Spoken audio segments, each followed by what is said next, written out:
movie and trailer review. Tonight, we're going to be doing Transformers Rise of the Beast. So, a little background on this movie. This is a part of the Transformers saga. I believe this is going after Bumblebee, which is kind of a reboot of the Transformers saga. This is now focusing on the Beast Wars show, which was the Maximals. Correct me if I'm wrong. So this is going to be exciting to see. This is the first time we're going to see the Maximals in a live adaptation movie.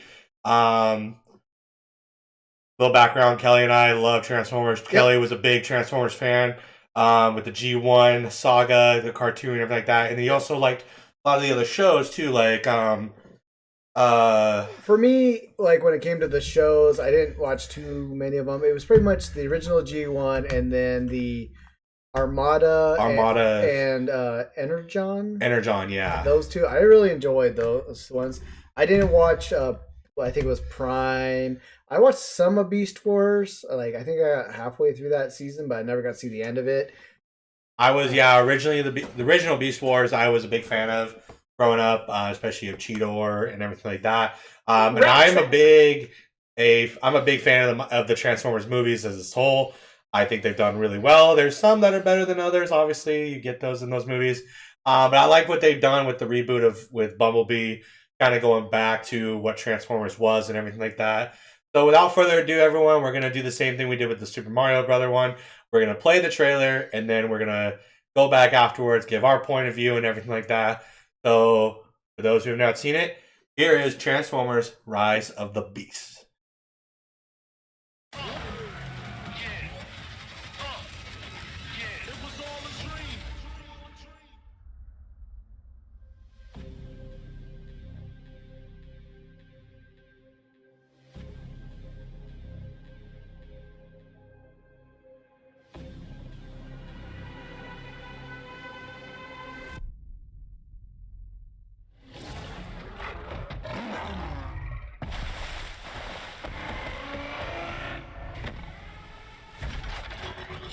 Down. I'm not the one to fear, Prime. There is a darkness coming.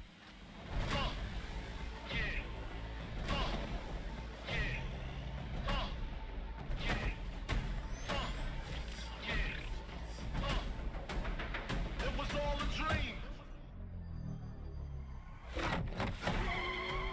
Pull over! I'm not driving! And if you don't know, now you know.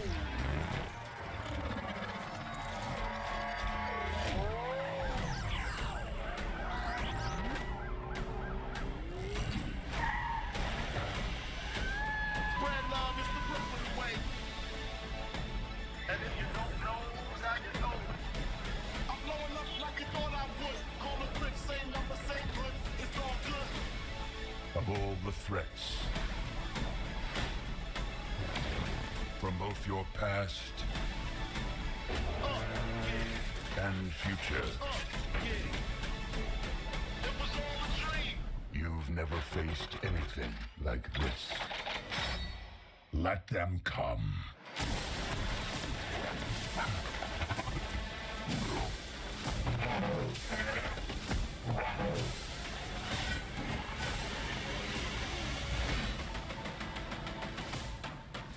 And if you don't know, now you know. This can't be real. This can't be real. Oh, okay, it's real.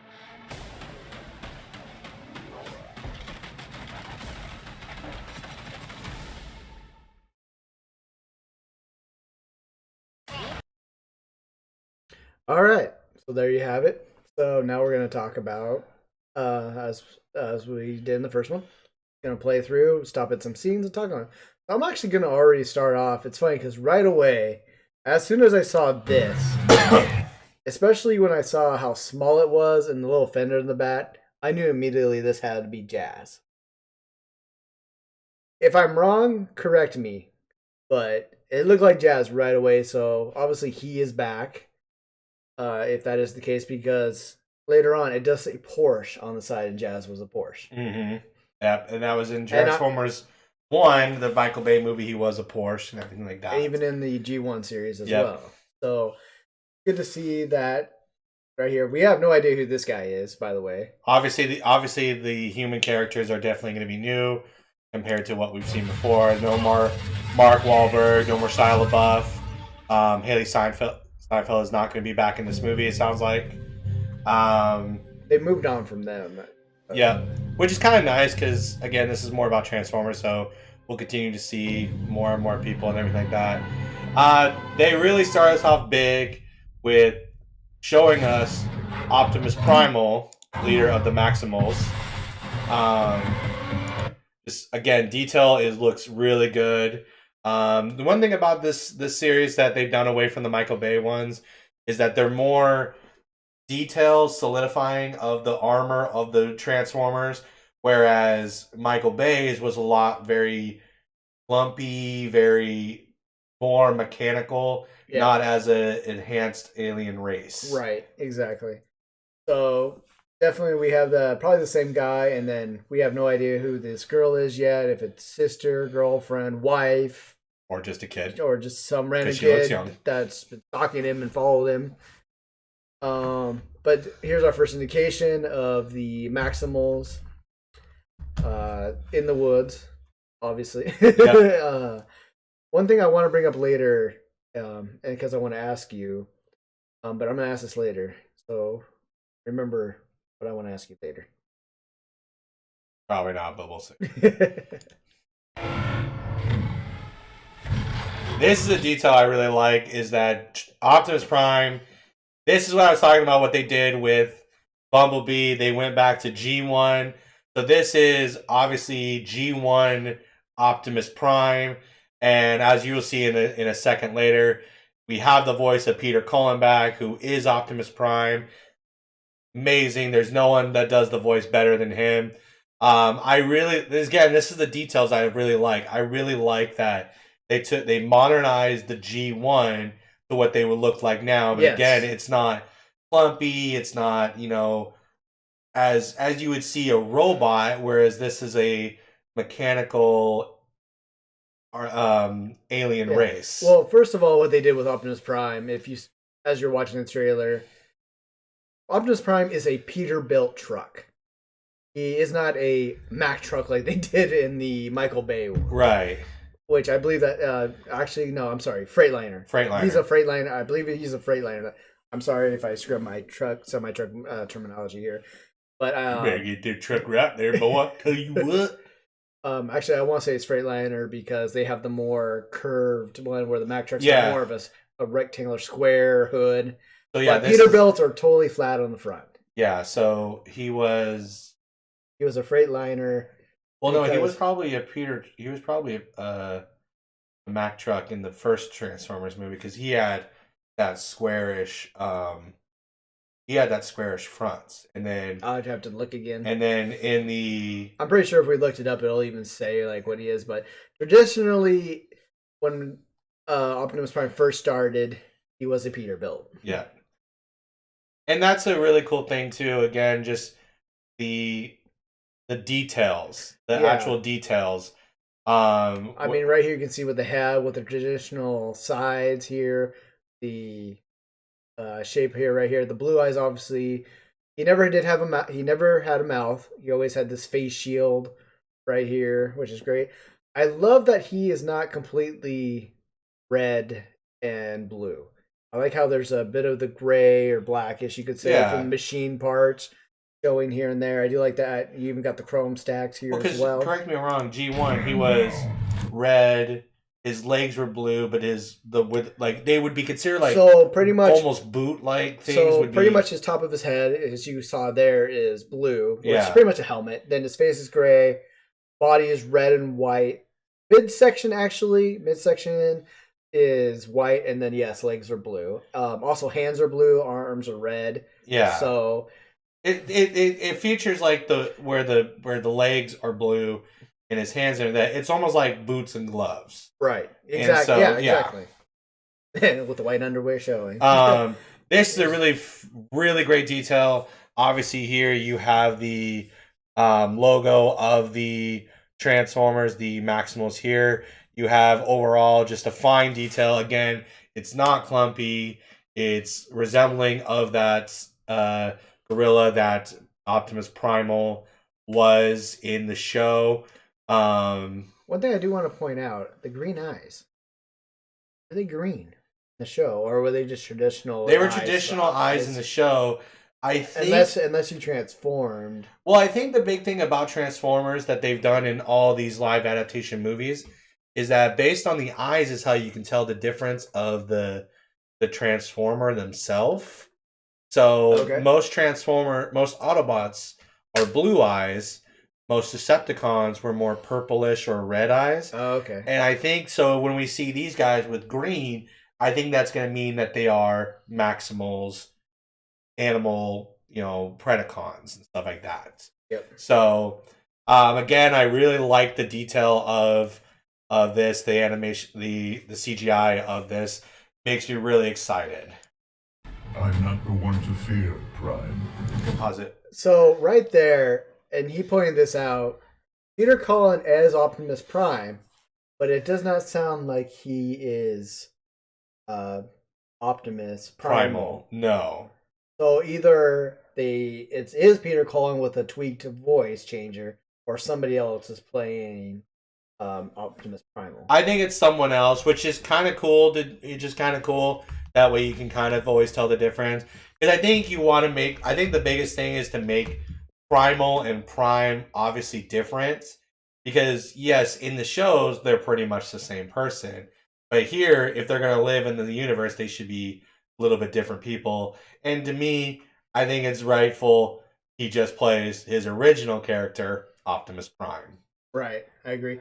Here you get a more body look here at Optimus as well. Like I said, you got the traditional red top here, as you can see, but instead of doing either of this is just dirty, but this traditionally his legs and his hands are blue, but it looks like it's more of probably a black, grayish color.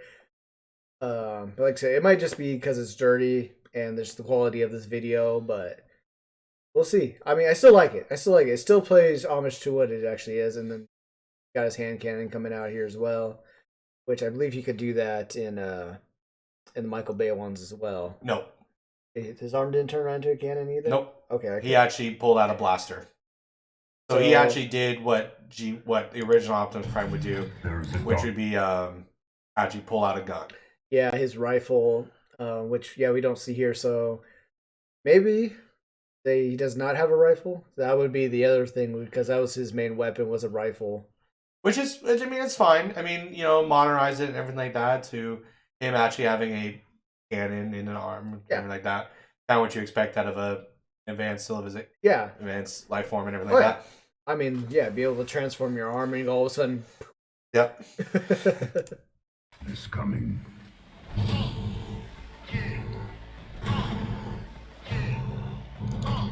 Right here, as you can see, Peter Bill. I just want to show it off. But right here, you actually do see, I'll back it up just a little bit.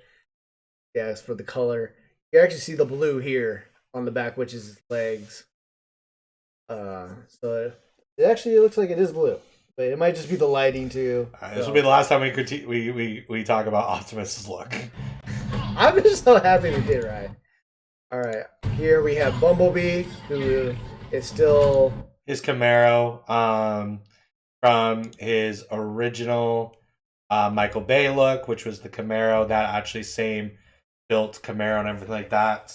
It's obviously different from Bumblebee movie, where he was his traditional Volkswagen Bug. Yeah, so be interesting to see if Bumblebee is actually still cannot talk, if he still plays his voice into a radio, or if they actually gave him a voice finally. We'll see. As we pointed out earlier at the beginning, we believe this is Jazz. We'll see. My other thought is here later on down this video during this chase scene is it actually might be somebody else. Because I don't remember Jazz being able to multiply himself, as we're about to see here. And my only other thought it could be is it might be Mirage, but I don't remember if Mirage was a Porsche. So I'll have to see that. But I'm pretty sure it's going to be Jazz.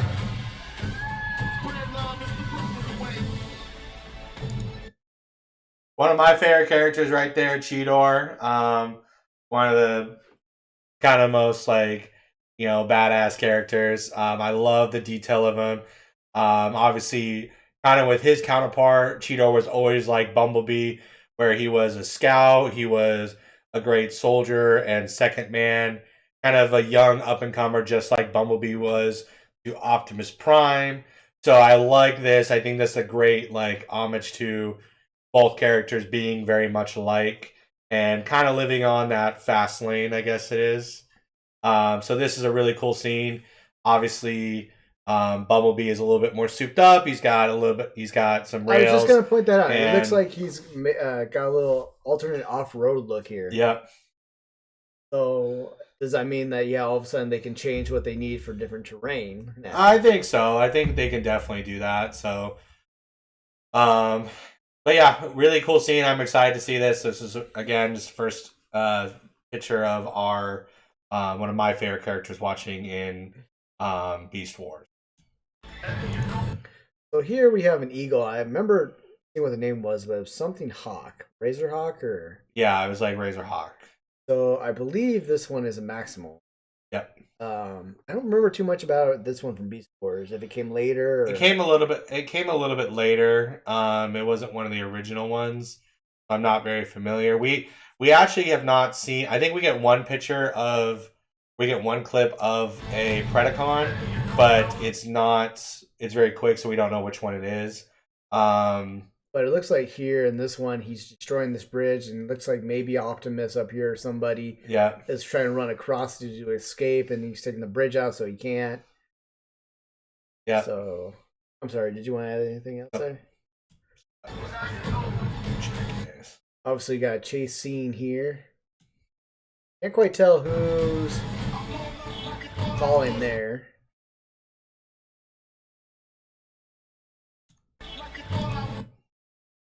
Some truck right here that shoots a missile. Maybe, depending on where this is going right here. Maybe, no, it can't be Ironhide. Of all the threats. Sorry, before. Of all One of the female Autobots, RC, that you see later in the G1 series and in the movie and the rest of the series as well, becomes like one of the main characters. Yeah, Michael Bay had these RC twin things, but that's not who she really was. Yeah, I'm glad that she's back, and I'm glad that they're gonna do her character correct and do it right. Yeah, so it's good to kind of see her as well. I'm wondering if they bring in not Ultra, the guy from the one from the movie. Magnus. No, it's not Ultramarcus. He's the green one. I always forget his name. I'll have to look it up next time. If you guys probably know who I'm talking about. I just can't remember his name. Of all the threats. So right here, I'm wondering if this is that Raptor guy. It's either. Hold on. Play it.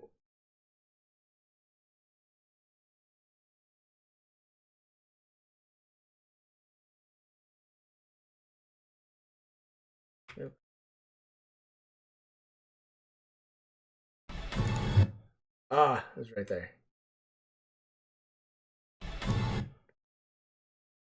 It almost kind of looks like that Raptor one that. It's either the Raptor one or it's the Scorpion. Hard to see like a tail or something. But Yeah, I think it is the Raptor. It is that face guard right there. That's Well, it's either that or it's going to be the Predacons the Predacons version of Megatron. He was a Tyrannosaurus Rex in the show. right. So I could see it being kind of very similar to that. But I think it could be a Raptor. This would be interesting to see. It seems like maybe he could be one of the bigger baddies and everything like that. So this is really cool thing to see. Focus. Promote your path. Here we got another scene. Optimus over here, probably Jazz, RC. Not sure who this is. Might be Rhinox because you got a little bit of green. Those are doors, though. That is true. It could be Hound actually. Traditionally, what Hound look like, or possibly Ironhide. Yeah. We'll see. Here we have Rhinox, Yep. which I remember he was pretty cool, but he was like the scientist of the group, if I remember. He was kind of their version of Ratchets in the sense of not medical, but more tech path and more of the kind of smart guy of the team. Okay. And future. You've never faced anything like this. Let them come. I can't quite tell who this guy is, but he is yellowish. Obviously, we are looking at a really big battle scene. This looks like to be one of the final battle scenes. Looks like, I'm assuming it's going to be Maximals and Autobots versus Decepticons and Predacons. This is going to be a really nice, really cool thing to see. Hopefully, it's not the problem that Michael Bay had with a lot of his it was always seemed a little clumpy in the sense of the battle. So I'm hoping this is a little bit more cleared up. But the shot looks amazing. Here we see a bit more of Cheetor coming in. We see Optimus Primal here transforming as well. Kind of getting that Optimus Primal look, same thing with the face shield here. If I do remember, he did have these blades. Yep. Coming out of his arm, so that's kind of this battle scene. I think is going to be pretty cool. Yeah. The way it looks like right here. See, just by looking at this, just looking at what's all around even right now, it's just like, okay, maybe we actually are going to get a really cool battle scene that isn't completely explosions and stuff like that's that. what I'm saying is that the thing about Michael Bay's was always it was a lot of explosions and a lot of clumpiness. Sometimes you didn't know who was fighting who.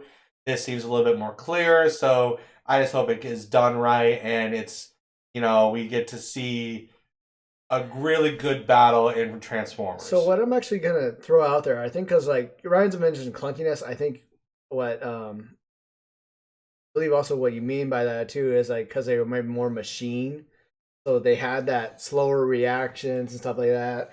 I think this we're gonna see more of actually what more reflexes being a little bit quicker and more flexibility than what they did. Well, not only that, but it's what I mean by clunkiness is that if you go back and watch the Transformers movies, the camera shots were always so close together and at different angles that you never got traditionally who was winning who at what battle. Yeah. There was a lot of flips, there was a lot of all this stuff, and then when they were battling together, the camera was moving with the humans, so it was more of a downward camera angle looking upward, but you just see the robots moving so quickly that you just didn't get a clear shot of who was actually hitting who. Yeah.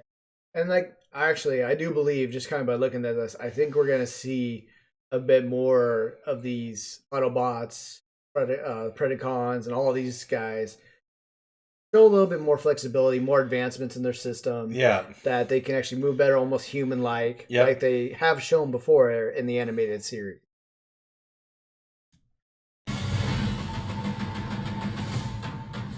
And if you don't know, now you know. This can't be real. This can't be real. Oh, okay, it's real. So this is going to be, I think,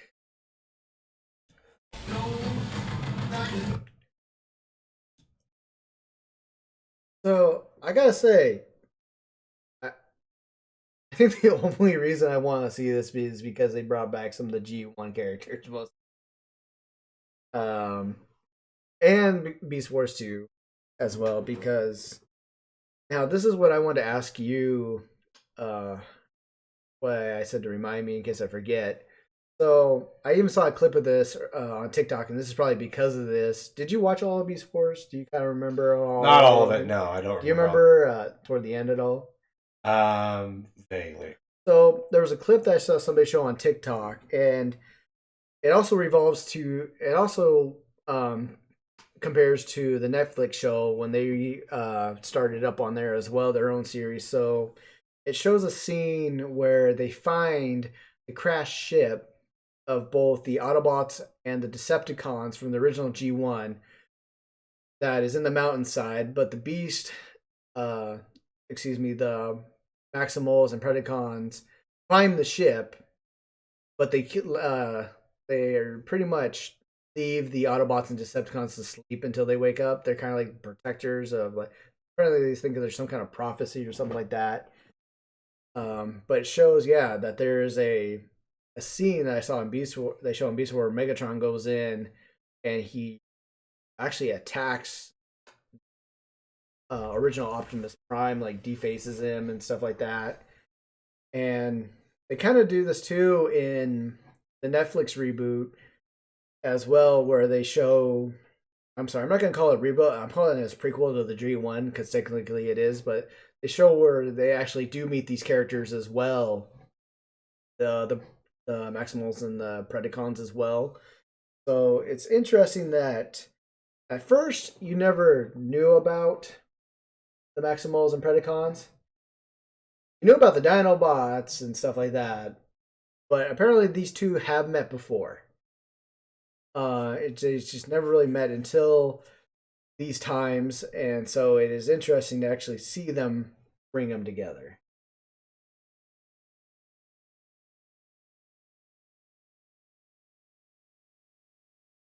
That was my question: have you actually seen that and what I'm describing? It really wasn't a question. Well, sorry. I tried to make it a question, but it just. No, I have not. And that's the thing is like this is something good would see. So we're getting away from just Optimus versus Megatron. You know, in all the movies, they had one attempt where they created Galvatron. They've hinted at Unicron. So this is something different we're getting, which I think is going to be really nice because Transformers is bigger than just your basic Autobots, Decepticons, the same 6 Transformers you see in every movie. So this is something cool. I think this could be leading into what we really want to see, which is eventually we want to get to Unicron, which would be something really cool to have more of that all-out war as we're getting into. We could maybe get the Minicrons that you saw in Armada. You can see more of taking Transformers to what it actually is. And I think this is a great start for it.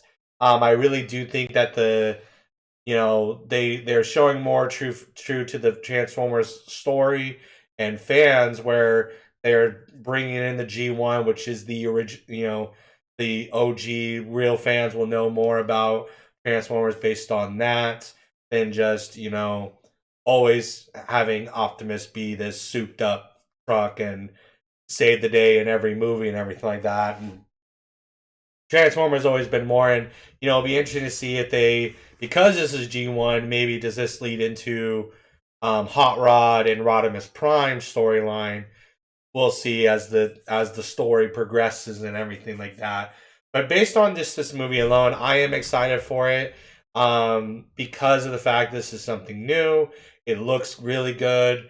It doesn't look as the Michael Bay-esque where it's explosions and clumpiness and everything like that. Which again, I really like the Michael Bay ones, but they are not without their flaws. This I hope doesn't fall in those categories and everything like that, and we get not a rush story, but let's see. I would like to see how this pans out. Yeah, me too. I would definitely say one thing I would like to actually throw out there for the people, if you're wondering like what I was talking about earlier, go to Netflix if you have Netflix and look for these Transformers. They're literally prequels to the G1, showing what happened on Cybertron before they came to Earth. I highly suggest you watch those and then watch the G1 series along with the movie that takes halfway through. That'll get you up to speed on a lot of these characters that you've probably never seen before, and I don't know if they've showed in other animated shows or not, but I highly do suggest that. And then if you, of course, watch the Michael Bay movies, and I was actually curious if this is actually going to follow the Last Night. No, What was the last one? no. Or if it's going to follow the Bumblebee movie. This has to be following Bumblebee because Bumblebee was a reboot essentially, because beginning of Bumblebee, they had their fight on Cybertron and they looked exactly the same. So this is becoming more of getting away from the Michael Bay timeline and focusing solely on this new I guess timeline where we're getting not the Witwicky family and all that. This is now more into that realm and everything like that. Yeah, definitely could be. I mean, they could even probably have moved on from that as well, and could probably. I don't know. We'll see. Because I'm curious now what that kid might be, because they've done Sam. My other thought is, if this kid, depending on what his name is Daniel. That is going to be interesting because that was the son of Sam and the blonde haired girl, Charlie. So that's going to be interesting to find out if that's his name. All right, you looking something up? Nope. Okay. All right, so yeah, definitely excited to see this. Yeah. Categorize this as a big fat dubs recommendation to watch. Look forward to seeing this when the movie comes out next year. Let us know if you guys have any comments on this movie, what you guys think and everything like that. Remember to always like and subscribe to our channel and tune in for any more. We do have more trailers coming this way.